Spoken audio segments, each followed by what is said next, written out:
This is the second of the recurrence relations videos.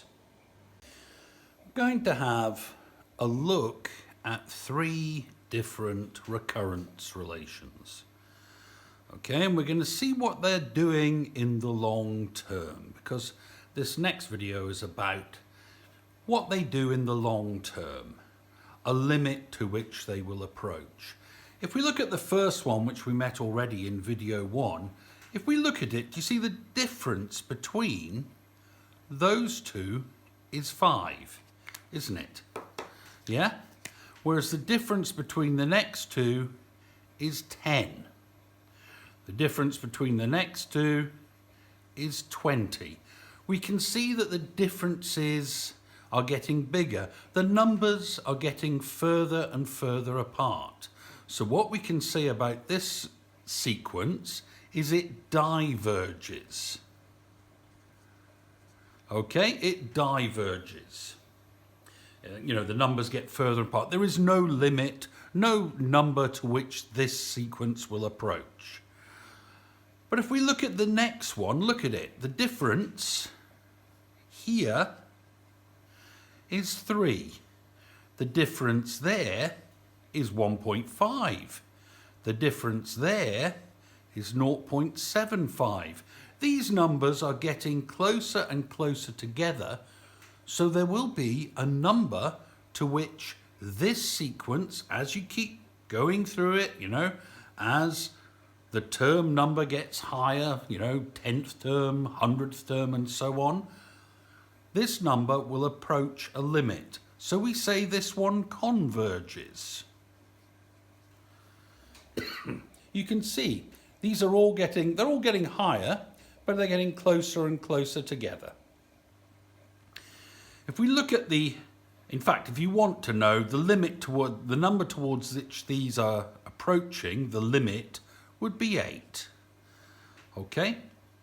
These numbers are all getting closer and closer to 8. We look at the next sequence, look. Yeah? Now, started with 2, went up to 3, down to 2.5. Now these numbers are getting closer together, aren't they? That was 1 apart, that's 0.5 apart, that's 0.25 apart. Now these are, going either side of a limit. It still converges.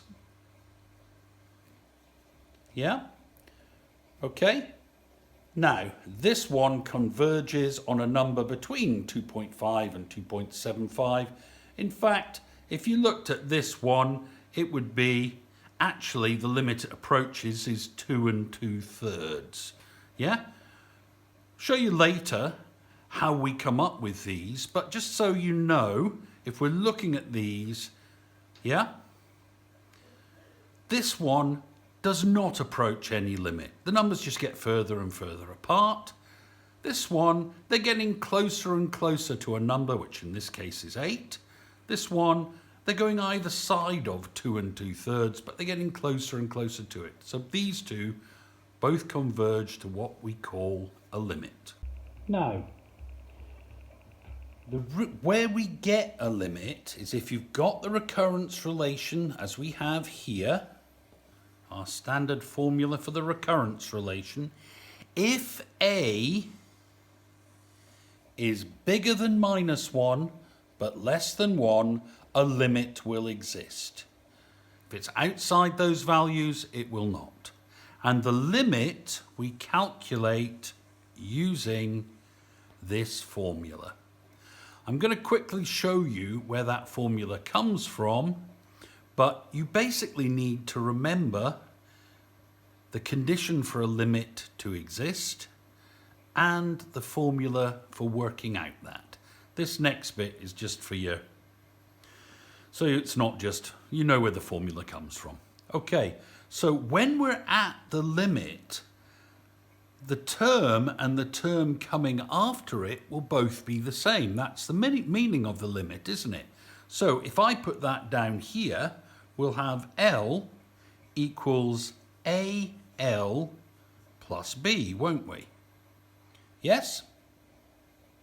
So if I take both the bits with L on to one side,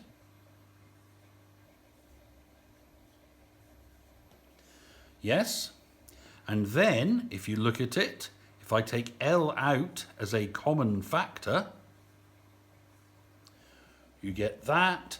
So the limit is in fact b over 1 minus a. As I said, you don't really need to know where it comes from, but it's nice to know. You do need to remember the condition for a limit to exist and what that limit will be. Okay, here's our first question. A sequence is defined by the recurrence relation un plus 1 equals 0.3 un plus 21. Explain why this sequence has a limit and calculate the limit. Well, remember what we said the condition is. We can say 0.3 is greater than minus 1 and less than 1. Therefore, a limit exists. Okay, that's all we need to do for that will be 1 mark. A limit exists. Remember what we said? The formula is now for the limit L equals B over 1 minus A. You must remember that. If you don't, you're not going to be able to answer these questions. Okay, so we know that A is 0.3 and we know that B is 21. So what we have is 21 over 1 minus 0.3, which equals 21 over 0.7, which is 21 divided by 7 is 3, so divided by 0.7 will be 30. Okay, remember you should be able to do that sort of thing without a calculator. This sort of question would be in a non-calculator exam. Okay, that's our first example. Let's have a look at the second problem. This one's in context. A company wants to dump 50 units a week of chemical waste into the sea. The sea will naturally remove 40% of the waste. The amount of waste cannot exceed 130 units of waste without causing harm. Is the company safe? Well, the first thing we're going to have to do is we're going to have to come up with a recurrence relation for this problem. Now 40% is removed, so 40% gone, 60% left. So remember, with un plus 1 equal AUN plus B, we already know straight away, because there's 60% left, A will be 0.6. Now, what are they dumping a week? It's 50 units, so we know that B would be equal to 50, because that's the amount that's added in each week. So we can say a limit exists.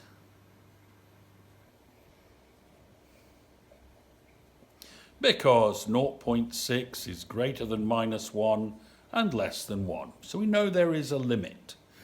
Remember, this will never actually reach the limit, it will only approach it. So you can think of the limit is a long-term position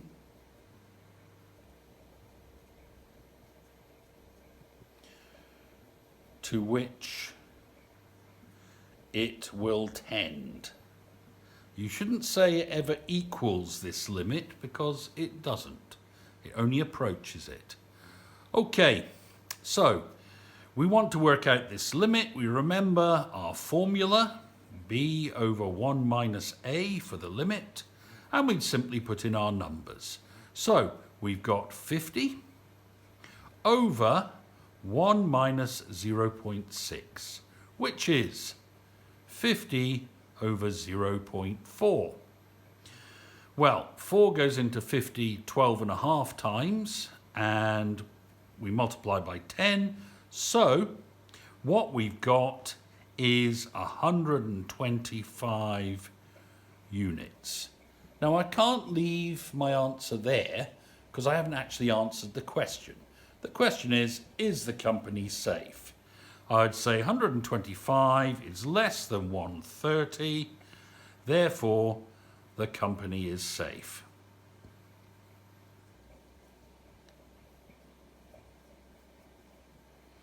Okay? So, if you look, want questions like this and the previous one we went through, it's Hodder Gibson, pages 26 and 27, exercises 2.5 and 2.6. That concludes the videos on the recurrence relation.